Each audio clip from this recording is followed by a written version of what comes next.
Q8968. Which of the following occurs to cause front cone bottoming during propeller installation? A.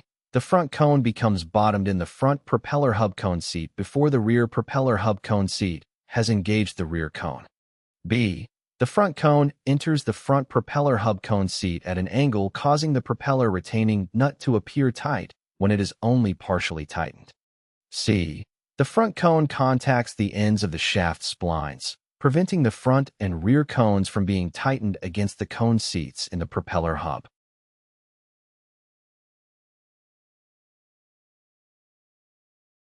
The correct answer is C.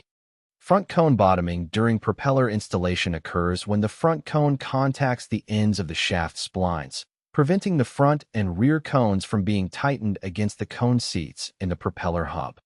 The front cone reaches the end of the shaft splines before the rear cone engages the rear cone seat, preventing proper tightening and alignment of the propeller hub. Q8969. What is indicated when the front cone while installing a propeller? A. Propeller dome combination is incorrect. B. Blade angles are incorrect. C. Rear cone should be moved forward.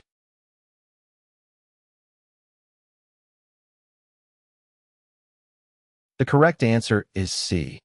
When the front cone is indicated while installing a propeller, it means that the rear cone should be moved forward. The position of the front cone indicates that the rear cone needs to be adjusted to achieve proper alignment and engagement with the cone seats. Q8970. How is the oil pressure delivery on a hydromatic propeller normally stopped after the blades have reached their full feathered position? A. Pulling out the feathering push button. B. Electric cutout pressure switch. C. Stop lugs in the teeth of the rotating cam.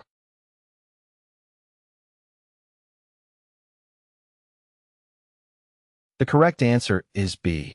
After the blades of a hydromatic propeller have reached their full feathered position, the oil pressure delivery is normally stopped by an electric cutout pressure switch. The switch senses the oil pressure and interrupts the delivery of oil to the propeller once the blades are fully feathered.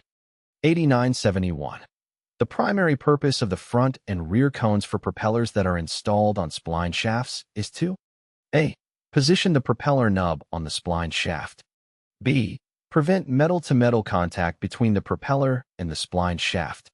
C. Reduce stresses between the splines of the propeller and the splines of the shaft.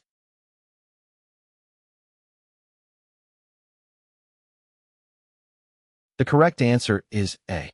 The primary purpose of the front and rear cones for propellers installed on spline shafts is to position the propeller hub on the spline shaft. The cones provide proper alignment and positioning of the propeller hub on the spline shaft. Q8972. Which of the following statements concerning the installation of a new fixed-pitch wood propeller is true? A. Inspect the bolts for proper torque after every 50 hours and annual inspection. B. Install and tighten the bolts to the proper torque during installation, no inspection interval after that. C. Inspect the bolts for proper torque after the first flight and after the first 25 hours of flying.